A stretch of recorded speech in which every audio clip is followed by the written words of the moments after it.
नमस्कार दोस्तों, welcome to Kairos UPSC, right time at the right moment. तो चलिए शुरुआत करते हैं आज के यूपीएससी के लिए एमसीक्यू प्रैक्टिस करने के लिए। चलिए, सबसे पहला क्वेश्चन आपको यहाँ पे दिख रहा होगा। Consider the following statements regarding the Henley passport index. चलिए, आपको हेनले पासपोर्ट इंडेक्स के बारे में बताना है। यहाँ पे आपको 3 सेंटेंस दिए हैं, 1, 2 और 3, और उनमें से आपको क्या दिखाना है, हाउ मेनी आर करेक्ट, ये 3 में से कितने सही है यह आपको बताना है। ठीक है, चलो सबसे पहला सेंटेंस बता रहा है, it ranks passport based on the number of countries their holders can access without a prior visa. इसका मतलब यह कह रहा है कि यह इंडेक्स उनके ऊपर बेस्ड है कि जैसे कि मान लो कि भारत का कोई सिटीज़न है जो अमेरिका में, यूएसए में या फिर अपने यूके में जाना चाहता है, तो क्या उसको वहाँ पे विदाउट वीज़ा मिल सकता है क्या? अगर उसको विदाउट वीज़ा प्रोसेस करने से पहले मिल जाएगा तो भारत का पासपोर्ट बहुत ही स्ट्रॉन्ग है, तो उस भारत का जो रैंक है वो बहुत ही ऊपर आएगा। लेकिन यहाँ पे हमें बता रहे हैं कि यह इसी बेस पे सभी कंट्री को इवेल्युएट करता है और उसके बेस पे रैंक देते हैं। क्या यह बात सही है? बिल्कुल बात सही है। तो पहला सेंटेंस हमारा सही है। दूसरा sentence, in 2023 India's ranking on the passport index decline to 18th place. क्या यह कम होके 18th हुआ है क्या? बोलिए। तो अगर यहाँ पे अगर कम हुआ होता तो इसका मतलब 2022 में हमारा इंडेक्स 80 से पहले का होना चाहिए था। ठीक है, 80 से पहले का होना चाहिए था, लेकिन ये बात बिल्कुल गलत है। फिलहाल 2023 में इंडिया का रैंक 18th है, वो सही है, लेकिन डिक्लाइन होके नहीं, यह हुआ है इम्प्रूव होके। कैसे सर? देखिए, 2022 में हमारा रैंक 87th था। कौन सा था? 87th था, जो 2023 में हो गया है हमारा 80। तो दूसरा सेंटेंस जो है वह गलत है। ठीक है, और तीसरा सेंटेंस बता रहा है कि पूरी दुनिया में सिंगापुर का पासपोर्ट सबसे स्ट्रांग है, जो कि बिल्कुल बात सही है। तो यहाँ पे 2 सेंटेंस सही होने से हमारा ऑप्शन बी सही आंसर होगा। ठीक है, चलो देख लेते हैं उनके बारे में कि क्या बता रहे हैं। तो 2023 में इंडिया का पासपोर्ट इम्प्रूव होके 18th प्लेस में हुआ है, जो कि 2022 में 87th पे था, और यह था सिंगापुर सबसे पहला, जो कि उनको बता रहा है most powerful passports in the world, जो 192 कंट्रीज़ में वीज़ा फ्री एक्सेस प्रोवाइड करने से सिंगापुर को फर्स्ट प्लेस मिला है। ठीक है, आपको पता होना चाहिए। चलिए चलते हैं अगले क्वेश्चन की ओर। अगला क्वेश्चन आपके सामने है, consider the following statements with respect to GM crops, यानी कि जेनेटिकली मॉडिफाइड क्रॉप्स के बारे में आपको बताना है। क्या बताना है? How many sentences are correct. ठीक है, पहला sentence, it is made using a technology that involves inserting DNA into the genome of an organism. दूसरा sentence, they are regulated under the provisions of the Biodiversity Act 2002. तीसरा sentence, BT cotton is the only genetically modified crops that has been approved for commercial cultivation by the government of India. चलिए, तो यहाँ पे बता रहे हैं कि genetically modified crops कैसे बनाए जाते हैं। तो ऐसी टेक्नोलॉजी इस्तेमाल करते हैं जिनमें किसी एक के डीएनए में हम दूसरे ऑर्गेनिज्म का जीनोम ऐड करते हैं या अपने हिसाब से मॉडिफाइड करते हैं। तो पहला सही है। दूसरा, they are regulated under the provisions of biodiversity act 2002, ये भी बिल्कुल सही है। और तीसरा, इंडिया में फिलहाल बीटी कॉटन को ही परमिशन मिला है। जी हाँ, इंडिया में फिलहाल इसी को मिला है। अभी बात चल रही है बीटी मेज की, लेकिन अभी उसको मिला नहीं है। तो यहाँ पे हमारे तीनों सेंटेंस सही होने के साथ साथ ऑप्शन सी हमारा सही हो जाएगा। ठीक है, चलो देख लेते हैं कि फिलहाल यह करंट में क्यों न्यूज़ में था। तो अभी सुप्रीम कोर्ट ऑफ इंडिया और कुछ पर्यावरणवादियों के बीच में उन्होंने कुछ genetically modified herbicide tolerant mustard के बारे में बात किया हुआ है। ठीक है, तो इसी वजह से यह करंट में था, जो कि हमारे लिए इम्पोर्टेंट हो जाता है। ठीक है, देखो जीनेटिकली मॉडिफिकेशन या ऐसी टेक्नोलॉजी है जो इन्वॉल्व करती है डीएनए को एक दूसरे ऑर्गेनिज्म के अंदर। जैसे कि हमने बीटी कॉटन में ऐसे जीन को इस्तेमाल किया हुआ है कि जिससे हमारे कॉटन की पैदावार क्या हो, बढ़ जाए। ठीक है, और वहाँ पे जो भी पेस्टिसाइड्स वगैरह यूज़ करना हो वो कम करना पड़े, क्योंकि उनमें जो भी जीवात होती है वो जीवात हमारी कम होती है। ठीक है, तो इसको environment protection act 1986, biological diversity act 2002, plant quarantine order 2003, GM policy और फॉरेन ट्रेड पॉलिसी, इन सभी के साथ में रेगुलेट करते हैं और इन सभी रूल्स को जीएम क्रॉप्स के भीतर हम इस्तेमाल करते हैं, इन सभी के बेस पे रेगुलेट करते हैं। ठीक है, और इन सब के साथ साथ फिलहाल सिर्फ और सिर्फ बीटी कॉटन ही हमारे यहाँ पे परमिशन दिया हुआ है। चलो चलते हैं हमारे अगले क्वेश्चन की ओर। अगला क्वेश्चन बता रहा है आपको, consider the following statements regarding Vande Bharat train. आपको वंदे भारत ट्रेन के बारे में बताए, it is India's first indigenously design and manufacture semi high speed train. क्या भारत की पहली स्वदेशी ऐसी ट्रेन है जो सेमी हाई स्पीड ट्रेन पे चलती है, स्पीड पे चलती है? दूसरा, the train is design and manufactured by the Indian railway integral coach factory in Chennai. क्या इसको आईसीपीएफ चेन्नई में बनाया जाता है? दूसरा, Vande Bharat train operates only on the Delhi Chennai route. क्या इसको सिर्फ और सिर्फ दिल्ली चेन्नई रूट के बीच में ही चलाया जाता है? तो देखिए, आपको पूछा है कितने सेंटेंस सही है, हाउ मेनी आर करेक्ट। ठीक है, तो सबसे पहले देख लीजिए कि यह सेमी हाई स्पीड ट्रेन बिल्कुल सही है। और इनका सबसे पहला नाम क्या था? इनका सबसे पहला नाम था ट्रेन 18। ठीक है, दूसरा, इनके सारे जो कोचेस है वो कोचेस चेन्नई में बनाते हैं, तो पहला भी सही है, दूसरा भी सही है। लेकिन तीसरा यहाँ पे ओनली लिख दिया, इसी वजह से इसको दिक्कत में आ गया, क्योंकि यह भी फिलहाल हमारे पीएम ने बहुत सारे रूट पे धीरे धीरे करके ट्रेन 18 या फिर वंदे भारत का लोकार्पण किया हुआ है। तो तीसरा सेंटेंस गलत है, पहला और दूसरा सही है। तो इसी वजह से हमारा सिर्फ 2 यानी कि ओनली 2 सेंटेंसेस आर करेक्ट। देखिए, देख लेते हैं अभी फिलहाल नरेंद्र मोदी जी ने कहाँ पे किया था, तो भोपाल दिल्ली का रूट जो है उस रूट पे उन्होंने यह ट्रेन को ग्रीन सिग्नल दिया था। ठीक है, और उसी ट्रेन में अभी हमें क्या देखने को मिला, कोच फायर, हमें कुछ डब्बों में आग लगने की घटना देखने को मिली थी। तो इसी वजह से यह न्यूज़ में था। देखिए, यह सेमी हाई स्पीड ट्रेन है, तो इसकी स्पीड कितनी है? 160 किलोमीटर प्रति घंटा। ठीक है, यह मेक इन इंडिया का सबसे बेस्ट एग्जाम्पल है, जो कि आपको मेंस में लिखने के लिए इम्पोर्टेंट है। और इसी ट्रेन को सबसे पहले क्या नाम दिया गया था? ट्रेन 18 नाम दिया गया था। बनाए जाते हैं इनके कोचेस कहाँ पे? इंटीग्रल कोच फैक्ट्री कहाँ पे आई है? हमारी चेन्नई में आई है। ठीक है, चलो चलते हैं हमारे अगले क्वेश्चन की ओर।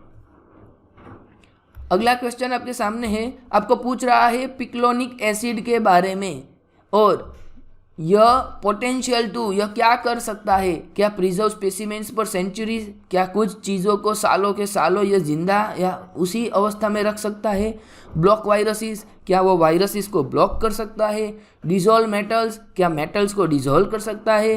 एक्ट एज अ फाइसोट्रोपिक सब्सटेंस, क्या वो इसी हिसाब से काम कर सकता है क्या? तो यहाँ पे सही आंसर है हमारा ऑप्शन बी, यानी कि पिक्लोनिक एसिड जो है यह एक प्रकार का ब्लॉक वायरसेस है। अच्छा सर जी, यह ब्लॉक है तो क्या ब्लॉक करता है? आपको पता होना चाहिए, यह वायरस को ब्लॉक करता है तो कौन से वायरस को ब्लॉक करता है? देखिए, अभी IISc बेंगलुरु ने कुछ स्टडी किया और उस स्टडी में उन्होंने पता चला कि जो पिक्लोनिक एसिड है यह हमारे SARS-CoV-2 को और इन्फ्लुएंजा 2 को ब्लॉक कर सकता है। ठीक है, तो इसका मतलब ये हुआ कि अगर इस स्टडी को हम सही से इस्तेमाल कर सके तो यह एसिड ऐसा काम कर सकता है जो कि हमारी वैक्सीन में हम यूज़ कर सकते हैं। क्यों? क्योंकि आने वाले टाइम में अगर कभी भी SARS-CoV फैमिली का कोई भी अगर वायरस आता है तो हम उसको क्या कर सकते हैं? हम उस वायरस को ब्लॉक कर सकते हैं। ठीक है। और पिक्लोनिक एसिड हमें कहाँ से मिलता है, तो यह एक नेचुरल कंपाउंड है जिसको मैमेलियन सेल्स बनाते हैं। कौन बनाते हैं? मैमेलियन सेल्स बनाते हैं, ठीक है। चलो चलते हैं हमारे अगले क्वेश्चन की ओर।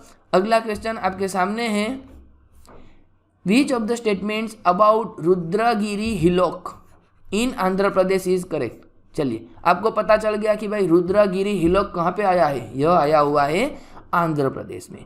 सबसे पहला option A, a Kakatiya dynasty art work in the caves depict scene from the epic Mahabharata, क्या उसको रुद्रगिरी हिलोक के बारे में बताया जाता है। दूसरा, the paintings in the third cave are from the Gupta period and superimpose on mesolithic drawings, ऐसा कुछ है क्या। तीसरा option, it features 5 naturally formed rock shelters with prehistoric rock painting from the mesolithic period, क्या ऐसा कुछ है। और option D, the hillock is situated in the western Ghat and served as the living quarters for people during the Gupta period.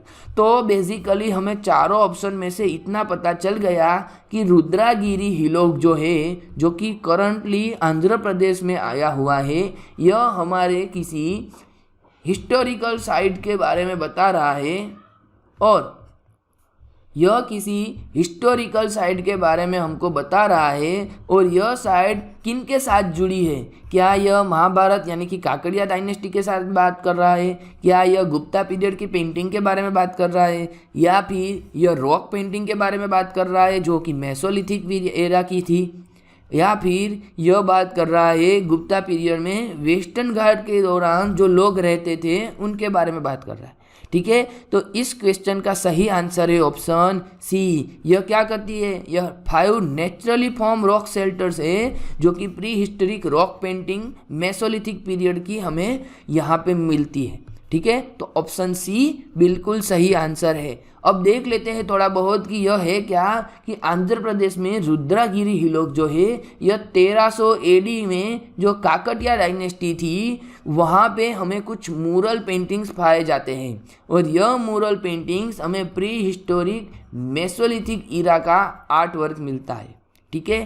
Kakatiya dynasty के बारे में अगर हम बात करें तो काकटिया डायनेस्टी डेक्कन के रीजन में रूल करती थी, कब से, 12वीं सेंचुरी से लेके 14वीं सेंचुरी तक, ठीक है। और उनकी जो कैपिटल थी, उनका कैपिटल था ओरुगुलु, जिसको हम जानते हैं वारंगल के नाम से, जो आज के यह वाले इलाके में आते हैं। कहाँ पे है यह इलाका, यह इलाका है हमारा आंध्र प्रदेश और तेलंगाना के आसपास वाला, ठीक है। चलो चलते हैं हमारे नेक्स्ट सेगमेंट यानी कि स्टैटिक क्वेश्चन। और इस स्टैटिक क्वेश्चन में हम यूपीएससी के प्रीवियस ईयर के क्वेश्चन हम पढ़ते हैं और उसको सॉल्व करने की प्रैक्टिस करते हैं, ठीक है। चलो सबसे पहला क्वेश्चन आपके सामने है, which of the following is the chief characteristic of mix farming. चलिए आपको बताना है मिक्स फार्मिंग क्या होता है। क्या cultivation of both cash crop and food crops, ठीक है, फूड क्रॉप्स और कैश क्रॉप दोनों को कल्टीवेट करते हैं, उसको मिक्स फार्मिंग कहते हैं।